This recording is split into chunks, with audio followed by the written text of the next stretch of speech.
Hello all, and welcome to this Friday evening's beer review. 6:30. Kind of getting a late start because as you can see, my camera doesn't want to cooperate again. It never wants to cooperate. Yeah. I kind of put a diffuser on the light because it's either like, okay, let me go pull it off a little bit. It's either like get washed out like this and actually have like some sense of like focus, a focal point there, or do like this and have it get blurry every now and then. I guess I gotta go and not gesture as much, stay very still, or I don't know, do this during daytime, or I don't know, something else. Yeah. Anyways, what is it that we are reviewing tonight? Well, another one from Bottleheads. Only two more left, and then I'm going to be doing reviews of some things I have been aging for. I think about, I'm not sure, maybe one or yeah, I believe either 1 to 2 years. And yeah, I'm going to be reviewing those. One, because the bottle cap's starting to get rusty and I'm starting to think I can't trust it, you know? So I have to go and review it before like it loses its seal or something like that. And the other one is because I have two of them, so might as well go and do a year review rather than see how it's developing, and then say that last can for maybe 2 or 3 years more. But yeah, what is it that we're reviewing tonight, though? We are reviewing Alaskan Smoked Porter. Now, yeah, I believe this one is usually rather on the expense side. This is one of their specialty ones. And I should have gotten my glasses out. This is a 2025 edition. Limited edition. This is 6.5 ABV. They recommend aging it. I believe, yeah, this was like the last bottle they had at Bottleheads of this. So I think it was pretty popular.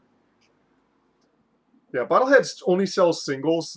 That's how I think that they get like, a lot of stuff. I think they resell certain items that they get outside of the normal distribution networks. So like this one I have never seen anywhere else in Hawaii. Alaskan is distributed in Hawaii. I've only seen like the two main flagships and never anything else, which is odd for a company that has a fairly large line.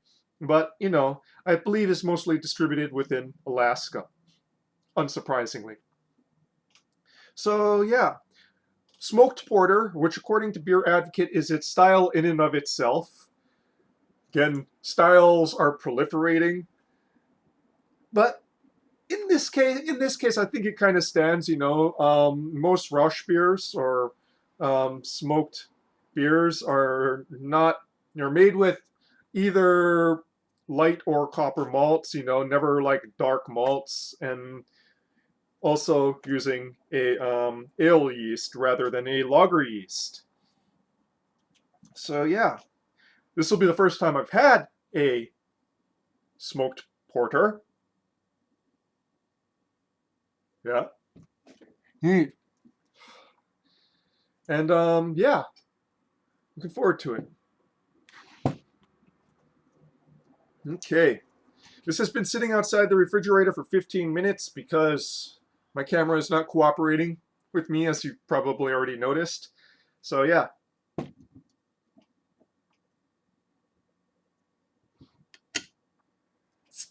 It's probably about the right temperature right now.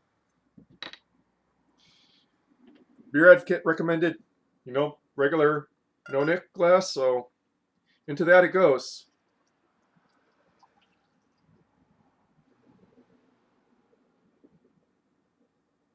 Okay, that was probably a little bit more of a vigorous pour than necessary.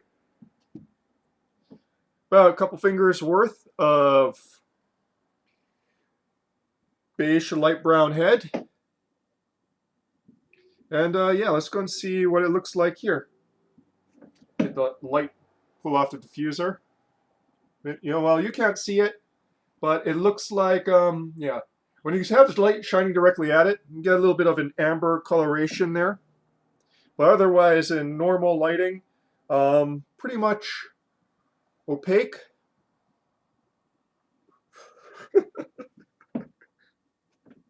just smells like a bonfire right there. Yeah. Yeah. Yeah. So a bonfire, like after you put out, after a fire's burned for quite some time, and it's like just embers, kind of like that. So heavily smoked. Um, Chocolate, chicory. Yeah. Some strong chicory notes there too. Doesn't contain chicory, but it's evocative of it.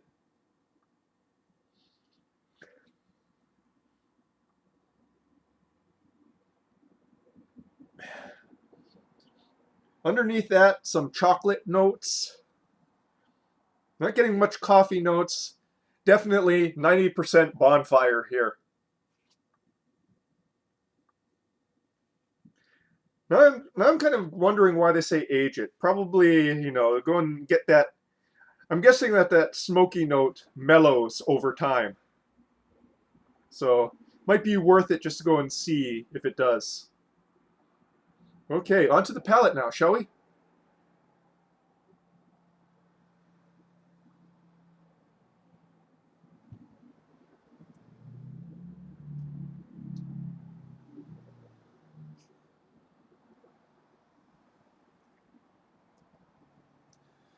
Yeah, that's smoky. That is very smoky.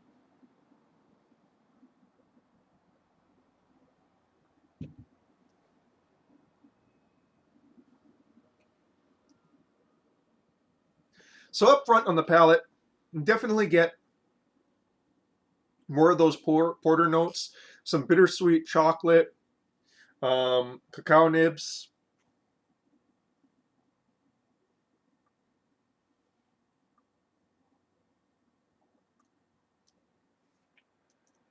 some herbaceousness.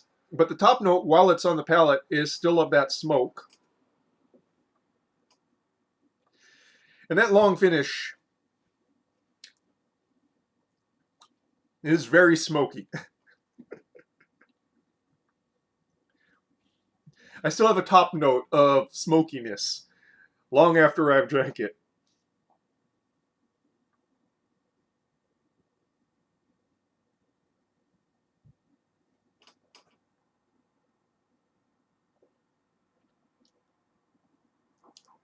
Some nice interplay in between the malts um, and the smoking in the mids, kind of like barbecue. More not sweet barbecue, more the savory barbecue.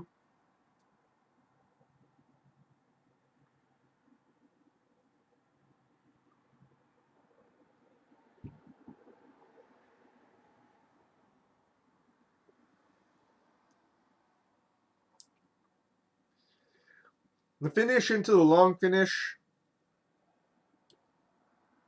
definitely has some hoppy bitterness there. A bit more hoppy bitterness than I generally enjoy with darker malted beers. So there's kind of a resiny note in that finish.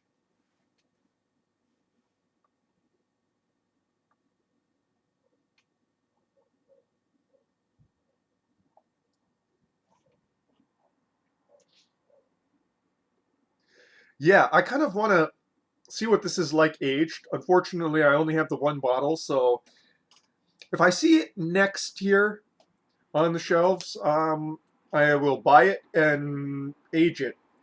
Um, yeah, because I'm a bit curious to go and see if one, the smokiness sort of um, gets tamed a bit, as well as losing the hoppiness as well. Because, like I said, I do not enjoy the flavor intersection of darker malts and hops. Strong hoppiness, that sort of resiny note.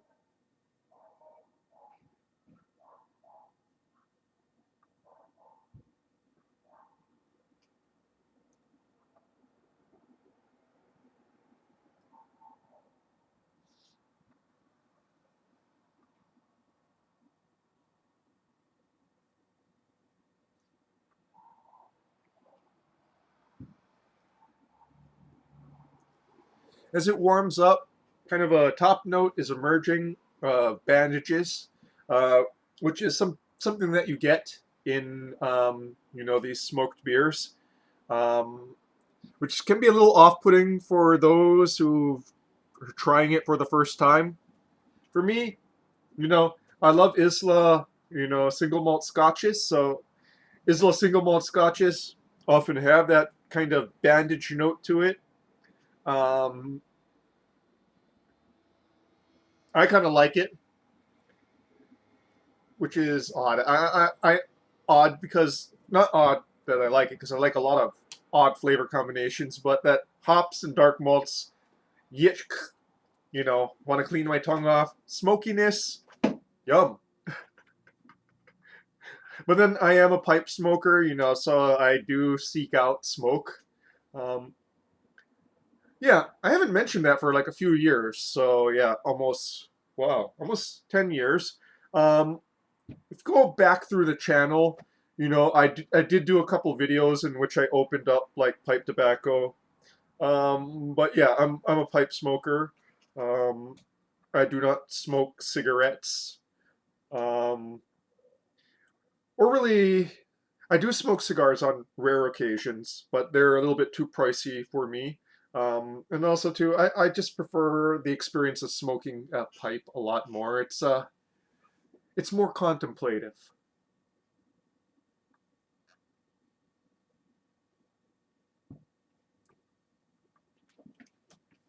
I'm not a heavy smoker either. I only smoke like 2 or 3 times a week as well. So there's that.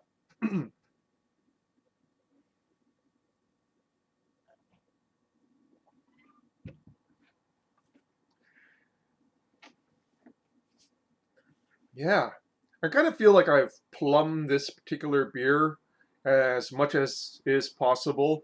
Um, I think aging may bring out the complexity a bit more, but mm, none of the reviews I saw really had much on like that process.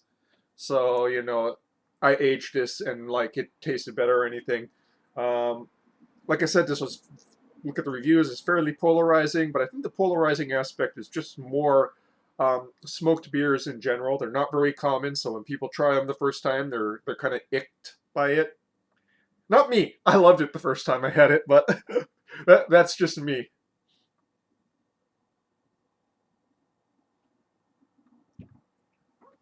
But yeah, smoked porter, a little more challenging than a regular Rosh beer.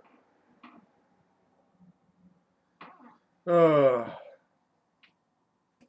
and since my camera's failing, I am probably just gonna go and yeah, wrap this one up. If you like smoked beers, definitely give this one a try. It is unique. You may find it a little bit one-dimensional. I do think the smoke is a little bit heavy in this one, but as with everything, as I often say in my reviews, your mileage may vary.